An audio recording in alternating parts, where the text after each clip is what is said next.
Hi everyone, welcome to my YouTube channel. I am final year BSc BEd student and I am here to simplify your BSc BEd topic and making learning easier. So today we are going to study about why is education important. Let's start.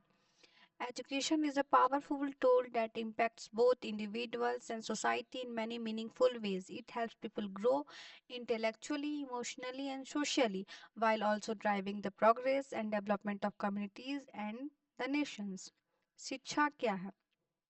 शिक्षा एक शक्तिशाली उपकरण है जो व्यक्तियों और समाज दोनों को कई सार्थक तरीके से प्रभावित करता है। यह लोगों को बौद्धिक, भावनात्मक और सामाजिक रूप से विकसित होने में मदद करता है। साथ ही समुदाय और देशों के प्रति एक प्रगति और विकास को भी आगे बढ़ाता है। इम्पैक्ट्स ऑन इंडिविजुअल्स, अगर हम शिक्षा की बात करते हैं तो व्यक्तियों पर इसका क्या प्रभाव है? Education play a key role in shaping a person's life by contributing to the intellectual and emotional growth. शिक्षा किसी व्यक्ति के जीवन को आकार देने में एक महत्वपूर्ण भूमिका निभाती है, उनके बौद्धिक और भावनात्मक विकास में योगदान देती है। So intellectual growth. Education helps individual gain knowledge, learn new skill and think critically. बौद्धिक विकास शिक्षा व्यक्तियों को ज्ञान प्राप्त करने, नए कौशल सीखने और आलोचनात्मक रूप से सोचने में मदद करती है।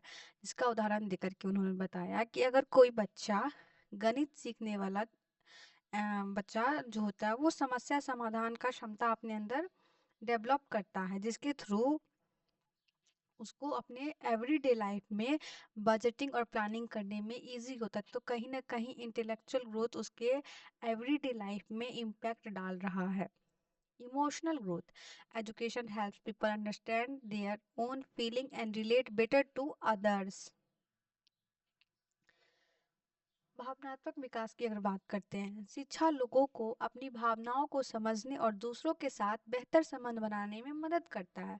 जैसे कि अगर एक लिटरेचर होता है, लिटरेचर जो या फिर हिस्ट्री जो होता है वो बच्चे को ऐसे विषय सीखने वाले मतलब विभिन्न विभिन्न दृष्टिकोण और संस्कृतियों से अवगत कराकर एक सहानुभूति बढ़ाने के लिए तत्पर करता है।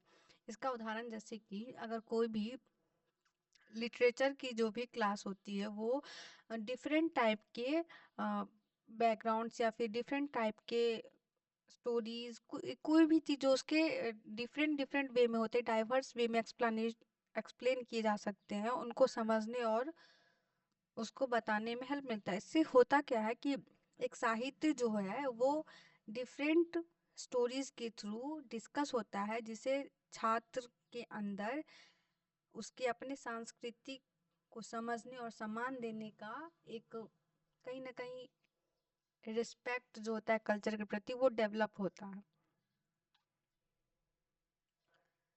Now impacts on society. Education not only benefit individual but also far-reaching effects on entire communities and nation. अब हम नेक्स्ट में बात कर रहे हैं कि इन सोसाइटी के ऊपर इसका क्या प्रभाव पड़ता है। शिक्षा सिर्फ और सिर्फ व्यक्तियों को लाभ नहीं पहुंचाता है वो, बल्कि इसका प्रभाव पूरे सोसाइटी पूरे नेशन पे भी पड़ता है। अगर हम इकोनॉमिक डेवलपमेंट की बात करते हैं तो educated people contribute to their economy by being skilled workers and innovators. सही बात है, शिक्षित लोग कौशल युक्त कार्य करता है और नव प्रवर्तक बनकर अर्थव्यवस्था में कहीं ना कहीं एक योगदान देते हैं। जिससे होता क्या है कि एग्जाम्पल में इन्होंने बताया है कि गूगल या माइक्रोसॉफ्ट जैसी टेक्नोलॉजी जो है वो वाली सारी कंपनियां शिक्षित व्यक्ति द्वारा स्थापित की गई है, जिनके ज्ञान के से कई सारी नौकरियां उत्पन्न होती है और कहीं ना कहीं एक ग्लोबल वे में डेवलपमेंट को बढ़ावा दिया जाता है। सांस्कृतिक संरक्षण यानी cultural preservation, education keeps tradition language and heritage alive by passing them to the next generation. शिक्षा परंपराओं, भाषाओं और विरासत को जीवित रखती है और इसको अगली पीढ़ी तक ट्रांसफर करने में हमें हेल्प मिलती है। जैसे कि अगर हम स्कूल और कॉलेज की बात करते हैं तो वहाँ पे जो भी फंक्शनल प्रोग्राम्स होते हैं या फिर एनुअल प्रोग्राम्स होते हैं वो कहीं ना कहीं हमें अपनी संस्कृति प्रथाओं को सिखाते हैं, उससे मतलब जोड़ करके रखते हैं, जिससे जिसके थ्रू हम अपने लोगों को अपने ही सारी सभ्यता और संस्कृति के बीच जुड़े हुए रहते हैं।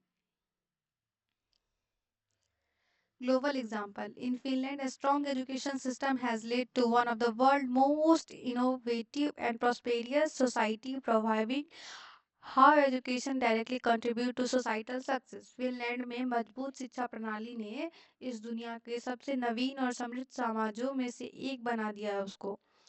यह साबित करता है कि शिक्षा समाज की सफलता में सीधे योगदान करती है। Literacy campaigning. अब सारे इम्पैक्टफुल एग्जांपल्स के बारे में बात करते हैं जो शिक्षा के थ्रू इनिशिएट हुए हैं। Literacy campaign programs like UNESCO education for help bringing education to under privilege community improving literacy rate and worldwide. यानी यूनेस्को ने था वो ऐसा कार्यक्रम चलाया जिसके थ्रू एजुकेशन फॉर ऑल, वो सभी समुदाय के लोगों में शिक्षा लाने में मदद किया, जिससे क्या हुआ कि वर्ल्ड एजुकेशन रेट में काफी सुधार हुआ। इनोवेशन बॉर्न फ्रॉम एजुकेशन, यानी शिक्षा से उत्पन्न किया गया एक नया इनोवेटिव नवाचार। कई many groundbreaking technologies such as the internet and vaccines were created by educated individuals in research institute. Examples are scientists in school and university collaborated to develop the COVID-19 vaccine, saving millions of lives. यानी कि कई महत्वपूर्ण तकनीकों जैसे कि internet और vaccine को शिक्षित व्यक्तियों को और शोध संस्थानों ने विकसित किया। इसका उदाहरण उन्होंने बताया कि स्कूल और विश्वविद्यालय के वैज्ञानिकों ने कोविड-19 वैक्सीन विकसित करने के लिए सबसे ज़्यादा सहयोग किया, जिससे लाखों लोगों की जान बच पाई। Natural versus social process. अब हम बात कर रहे हैं नेचुरल और सोशल प्रोसेस के एजुकेशन की। ईच एजुकेशन और नेचुरल प्रोसेस, क्या शिक्षा एक प्राकृतिक प्रक्रिया है? आइए इसके मतलब क्या है। A natural process means that education happens naturally without structure or formal teaching. It occurs through curiosity, observation and interaction with the world around us. मतलब प्राकृतिक प्रक्रिया का जो होती है शिक्षा ग्रहण करने की, वो मतलब है कि शिक्षा स्वाभाविक रूप से होना, मतलब बिना किसी संरक्षित या औपचारिक सिखाने के तरीके के बिना ही इस चीज को हो जाना। यह जिज्ञासा, पर्यवेक्षण और हमारे आसपास की चीजें के साथ बातचीत के माध्यम से होती है। जैसे कि इसका एग्जाम्पल हम दें कि अगर कोई एक बच्चा है, वो अगर बगीचे में बीज को अंकुरित होते हुए देख रहा है, तो पौधों के बारे में सीखता है। या फिर जैसे कि बगीचे में अगर फल गिरते हैं तो कहीं ना कहीं उसके माइंड में ये डेवलप होता है कि ये किस तरह से हो रहा है। कहीं न कहीं वो ग्रेविटी के लिए भी एक सोच अपना डेवलप करता है, जिसका बेस्ट एग्जांपल अगर हम बात करें तो न्यूटन्स भी सबसे पहले अपने बगीचे में सेब को गिरते हुए देखे थे, जहाँ से उन्हें ग्रेविटी या फिर ग्रेविटेशनल फोर्स के बारे में आइडिया आया। तो यह एक प्रकार का शिक्षण स्वाभाविक है और फिर पर्यावरण के द्वारा भी प्रेरित होता है। इसे अन्य लोग द्वारा नियंत्रित या फिर निर्देशित नहीं किया जाता है, बल्कि यह प्राकृतिक जिज्ञासा का ही कहीं ना कहीं एक रूप होता है। Is education a social process, क्या शिक्षा एक सामाजिक प्रक्रिया भी हो सकती है? Yes, education as a social process happens through interaction with people, cultural norms, and social structure. It involves learning societal value, rules, and behavior through communication and relationship.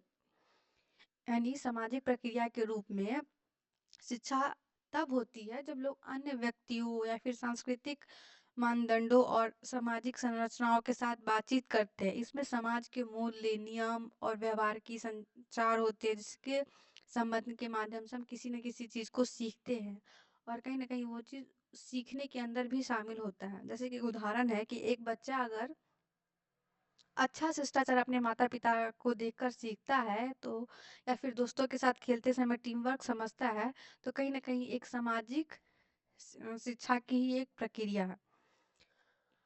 How they together work. Natural and social process often complement each other. While a child may naturally learn the basic of speaking by listening to conversations, their vocabulary and grammar improve through interaction with peers and teachers.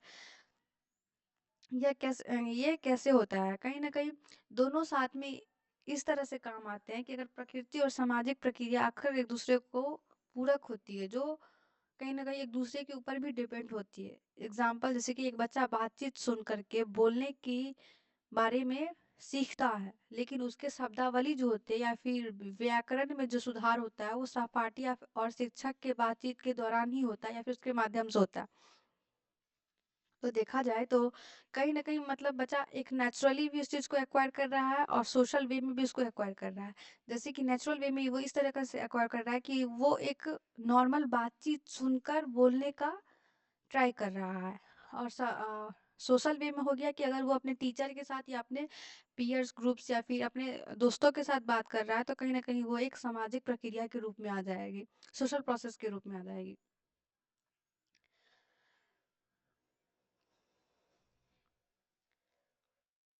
Next बात करते हैं intentional versus unintentional.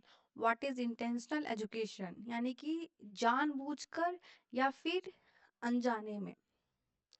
Intentional education is carefully planned and structured to teach specific skill, knowledge, or behavior. Schools, college, and training programs are common example of this type of education. यानी कि जानबूझकर की गई शिक्षा को विशेष कौशल कहा गया है या फिर ज्ञान या व्यवहार सिखाने के लिए कोई भी चीज़ को सावधानी पूर्वक या फिर योजना बना करके संरचित किया जाता है, तो कहीं न कहीं ये इंटेंशनल एजुकेशन के अंदर आएगा, जहाँ स्कूल, कॉलेज और ट्रेनिंग प्रोग्राम ये सारा एक उदाहरण के रूप में हम बोल सकते हैं कि इंटेंशन के थ्रू किया गया। जैसे एग्जांपल अगर हम दें तो एक स्कूल में जो शिक्षक होते हैं वो छात्रों को गणित के सवाल हल करने में मदद करते हैं। तो ये एक तरह का ट्रेनिंग प्रोग्राम हुआ जो लोगों को कहीं न कहीं क्वेश्चन प्रैक्टिस करने या फिर क्वेश्चन सॉल्व करने के लिए बताया जा सकता है। ये प्रक्रिया का एक महत्वपूर्ण अंग ये भी है कि ये कहीं न कहीं गोल ओरिएंटेड होता है। इसमें करिकुलम और इवोल्यूशन दोनों इस तरह डिज़ाइन होता है कि ये सीखने वाला इसका विशेष परिणाम हासिल कर सकता है। क्योंकि अगर हम बात करते हैं इंटेंशनल पूर्व जैसे कि अब हम स्कूल करिकुलम एक्टिविटी होती है या फिर स्कूल की जो भी हर सिलेबस बाय करिकुलर बना हुआ है, हर जगह पे उसका एक अपना करिकुलम चल रहा है। वहाँ क्या बताया जाता है कि कहीं न कहीं बच्चा हर चीज़ को सीखे।